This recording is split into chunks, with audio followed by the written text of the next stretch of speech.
what's up guys, it's me about Farooq Sikdar and welcome back to my channel and see this my another video। তো বন্ধুরা আজকে আমি আপনাদেরকে দেখাতে চলেছি হযরতে গরিবুল্লাহ শাহ রহমাতুল্লাহি আলাইহির মাজার শরীফ।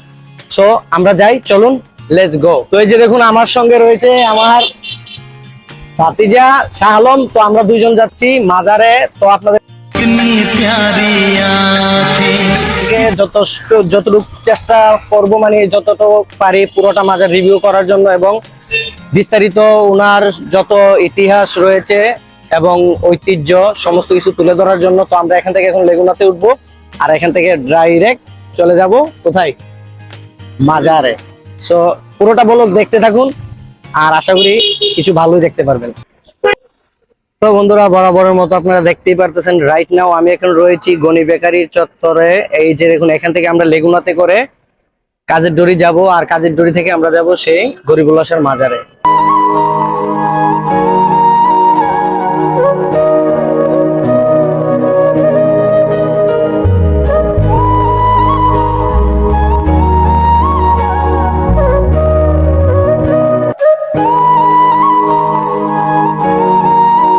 বন্ধুরা তো আমাদের লেগুনা একে বেঁকে ছুটে চলেছে সরু রাস্তা দিয়ে।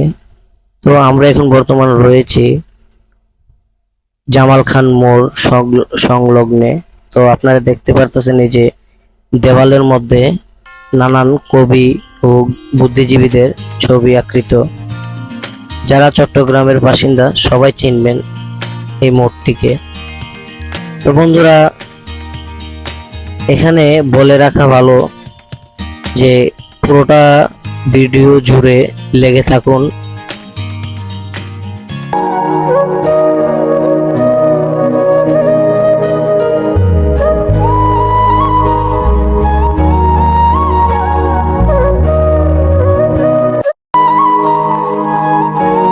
ইতিহাস ঐতিহ্যে ভরপুর যে বাংলাদেশ। এই যে দেখুন বন্ধুরা আমার বাম পাশে রয়েছে বিশ্ব মসজিদ। তো আমরা ইতিমধ্যে দেখতে দেখতে চলে আসলাম নগরীর ওয়াসা মোড়ে। তো আর কিছুক্ষণের মধ্যেই আমরা পৌঁছে যাব সে হযরতে খাজা গরিবুল্লাহ শাহর রওজা শরীফে। তো বন্ধুরা বিস্তারিত সমস্ত ইতিহাস সম্পৃক্ত তুলে ধরব খাজা গরিবুল্লাহ শাহর সমস্ত জীবনী এবং উনি ওনার ওয়াইফ ওনার মেয়েরও নাকি কবর অর্থাৎ মাজার ছিলেন এখানে। তো সমস্ত কিছু ডিটেলসে আপনাদেরকে দেখানোর বা শোনানোর চেষ্টা করব। তো বন্ধুরা এই যে দেখুন আমার বাম পাশে রয়েছে নগরীর পুলিশ লেন। তো কিছু এই অল্প কিছুক্ষণের ভিতরেই আপনাদেরকে আরেকটি জিনিস দেখাবো আমি। তথাকথিত রয়েছে যে 12 জন আউলিয়ার চট্টগ্রাম শহর হচ্ছে 12 জন আউলিয়ার। তো এখানে আউলিয়াদের ভরপুর। তো এই যে দেখুন এইখানে এই যে দেখুন পুলিশ লেনের যে গেট, এটার ভিতর দিয়ে যদি আপনারা ঢোকেন পেয়ে যাবেন গরম বিবির মাজার শরীফ।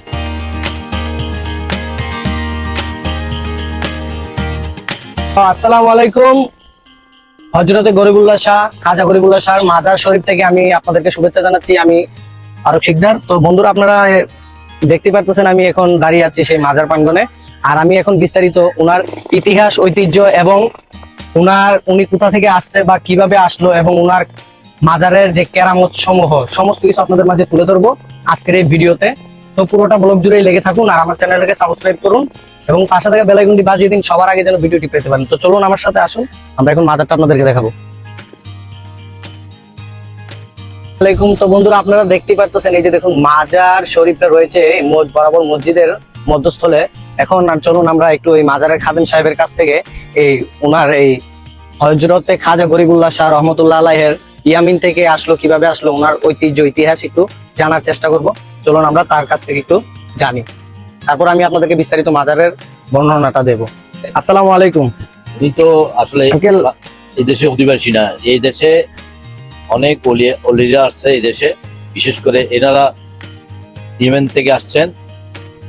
হ্যাঁ, ইয়েমেনের অধিবাসী, ধর্ম প্রচারের জন্য আসছেন। এখানে ওফাত হচ্ছেন, এখানে আছেন উনি।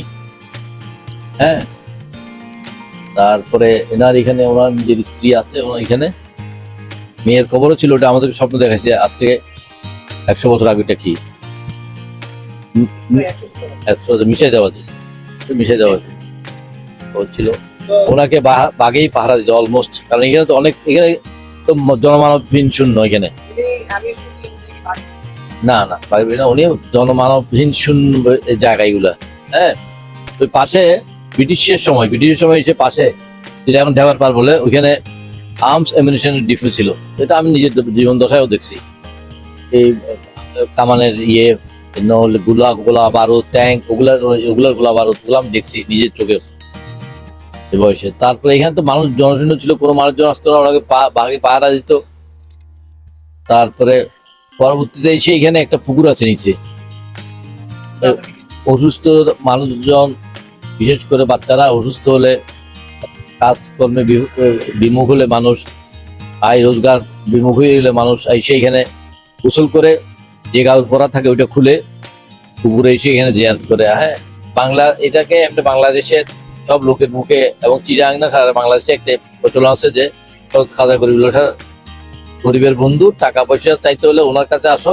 এবং এটা আমার নিজের জীবন দশায় আমি দেখতে, আমার জীবন দশা দেখছি বাংলাদেশের যে কয়জন সবচেয়ে বড় পয়সাওয়ালা চাটগার সব এখানে এসে বিশেষ প্রতিবারে কি সারা রাত থাকতো। সবগুলো বাংলাদেশ বললাম তো, যাদের একটা টার্ন ওভার 40,000 কোটি টাকা, 50,000 কোটি কিরকম সবাই এই গরিবের মাথায় এসে ওরা রাত কাটায় যেত বিশেষ প্রতিবারে। জুলুস এরকম ছিল। এইটা আমার জীবন দশায় চতুর্থ রিনোভেশন। এটা আপনি এখানে কত বছর যাবেন? আমি তো এখানে, আমার বাবাও ছিল, এখন আমরা খাদেম না, আমার বাবা এটা আসলে ওয়াকিফে পুরা তল্লাটটাই, যতগুলো গরুস্থান তো অনেক বড়, এগুলো ফ্রি গরুস্থান চিটাং শহরে। না সব বাইরের মানুষ দিতে পারে। তো বন্ধুরা, আপনারা এতক্ষণ শুনলেন আঙ্কেলের কাছ থেকে বিস্তারিত সমস্ত কিছু। কারণ আমি আমার বয়সটাই কত, আমি আর কি বলবো। তো উনি যথেষ্ট পরিমাণ বলছে, উনার আব্বু ছিলেন আগে এখানে, এখন উনি আছে বর্তমানে ওয়াকিফ ছিল। তো আপনারা যথেষ্ট পরিমাণ শুনলেন আঙ্কেলের মুখ থেকে। তো উনার বিস্তারিত কাহিনী বলতে গেলে শুধু 1 ঘন্টা না, 1 দিন না, 1 বছর না, মানে কি বলবো, হিসাব না। এগুলো বলার কোনো আসলে বলে শেষ করার মতো না। তো চলুন আমি আপনাদেরকে ভিতরটা একটু ঘুরে দেখাই।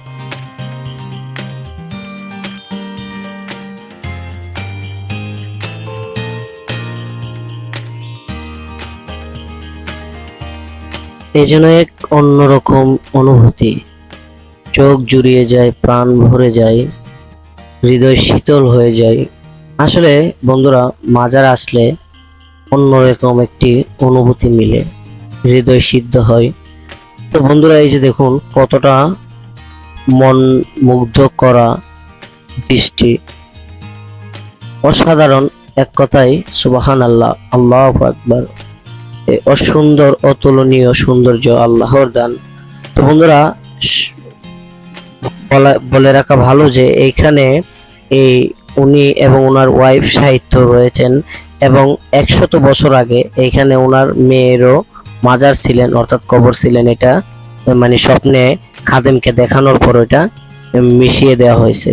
তো এই যে দেখুন, এই যে দেখুন পুরোটা এরিয়া একটু দেখুন, এই পুরোটা কিন্তু মানে কবরস্থানের জন্য এই পুরোটা কিন্তু কত বড় এরিয়া দেখুন। এই পুরোটা এরিয়া কিন্তু হযরতে খাজা গরিবুল্লাহ শাহ গরিবের বন্ধুর ছিলেন। তো এটা সবাই মানে গরিবকে দান করে দিছে, এটা পাবলিক কবরস্থান হয়ে গেছে এখন। তো এখানে হাজার হাজার লাখো লাখো মৃত মানুষকে দাফন করা হয়েছে। এই যে দেখুন কত সুন্দর, গুছালো এবং মনোমুগ্ধকর। আর এই যে মুরব্বি অর্থাৎ খাদেম যে পুকুরটার কথা বলছিল, সেই পুকুরটা হচ্ছে এই যে দেখুন, আমি আপনাদেরকে দেখাচ্ছি। এই যে দেখুন, এইটাই সেই পুকুরটি এখন শুকিয়ে গেছে বন্ধুরা, পুকুরটি এখন শুকিয়ে গেছে। তো এই যে দেখতে পাচ্ছেন আপনারা কতটুক এরিয়া জুড়ে এই কবরস্থান, এই সমস্ত জায়গা কিন্তু ওনার ছিলেন। তো হে বন্ধুরা, আজকের মতো ব্লগটা এখানে শেষ করলাম, আর আমরা চলে যাচ্ছি বাসার উদ্দেশ্যে। তো এরকম ইন্টারেস্টিং ব্লগ পাওয়ার জন্য আমার চ্যানেলটাকে দয়া করে সবাই সাবস্ক্রাইব করে পাশে থাকবেন, আর পাশে থেকে বেল আইকনটি বাজিয়ে দিবেন এরকম ইন্টারেস্টিং ব্লগ সবার আগে পাওয়ার জন্য। তো আপনারা কমেন্টে জানান কি ধরনের ব্লগ আপনারা চান, যেই ধরনের ব্লগই চান আমি আপনাদেরকে দেবো। তো সবাই ভালো থাকবেন, আল্লাহ হাফেজ।